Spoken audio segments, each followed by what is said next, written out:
Hi ನಮಸ್ಕಾರ ಮಾರ್ರೆ. ನಾವು ಹಾಗೆ ಮೀನು ತಕ್ಕೋಯ್ತು ಕಣೆ. ಸುಮಾರು ಮೀನೆಲ್ಲ ತಕೊಂಡೆ ಮಾರ್ರೆ. ಒಂದು 3 ಜಾತಿ ಮೀನೆಲ್ಲ ತಕೊಂಡು ಸೀದಾ ಮನೆಗೆ ಬಂದೆ ಕಣೆ.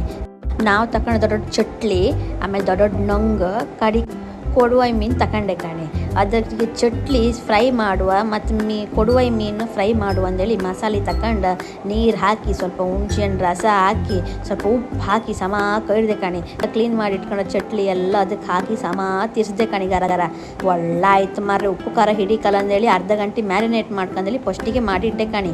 ಕಡಿಗೆ ಹಾಗೆ ಮಸಾಲೆ ಮತ್ತು ಕೈ ಹಿಡ್ಕೊಂಡು ಕಡಿಗೆ ಮೀನಿಗೆ ಹಚ್ಚಕ್ಕೆ ಶುರು ಮಾಡಿದೆ ಕಣೆ. ಕಾಣಿ ಮಾರೆ ಪಳ ಪಳ ಅಂತ ಮಾರಿ ಚಟ್ಲಿ ಮತ್ತು ಮೀನು ಹಾಗೆ ಹೆಚ್ಚಿ ಬದಿಕೊಂಡ್ರೆ ಅಮ್ಮ ಮಸಾಲೆ ಎಲ್ಲ ಕಡ್ದು ಗ್ಯಾಸ್ ಮೇಲೆ ಇಟ್ಟಿದ್ದಾಳೆ ಮಾರೆ ಕುದೋಕೆ.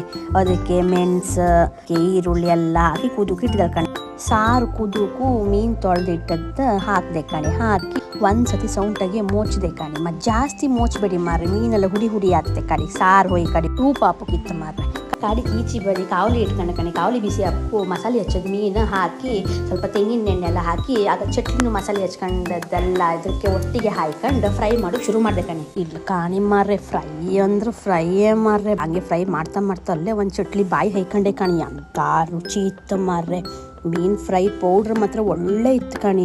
ನಾನು ಅಲ್ಲೇ ಮೀನು ಅಂಗಡಿಗೆ ತಗೊಂಡದ್ದು. Same hotel style fish fry ಹ್ಯಾಂಗಿತ್ತು ಹಾಗೆ ಆಯ್ತು ಕಣಿ. ಬದಿ ಬಾಟ್ಲಿಗೆ ಹಾಯ್ಕೊಂಡು ಬ್ಯಾಟಿಂಗ್ ಶುರು ಮಾಡಿದೆ ಕಣಿ. ಹಾಯ್, ವಿಡಿಯೋ ಇಷ್ಟ ಆದರೆ ಲೈಕ್ ಮಾಡಿ, ಶೇರ್ ಮಾಡಿ, ಸಬ್ಸ್ಕ್ರೈಬ್ ಒಂದು ಮಾಡ್ಕೊಂಡು.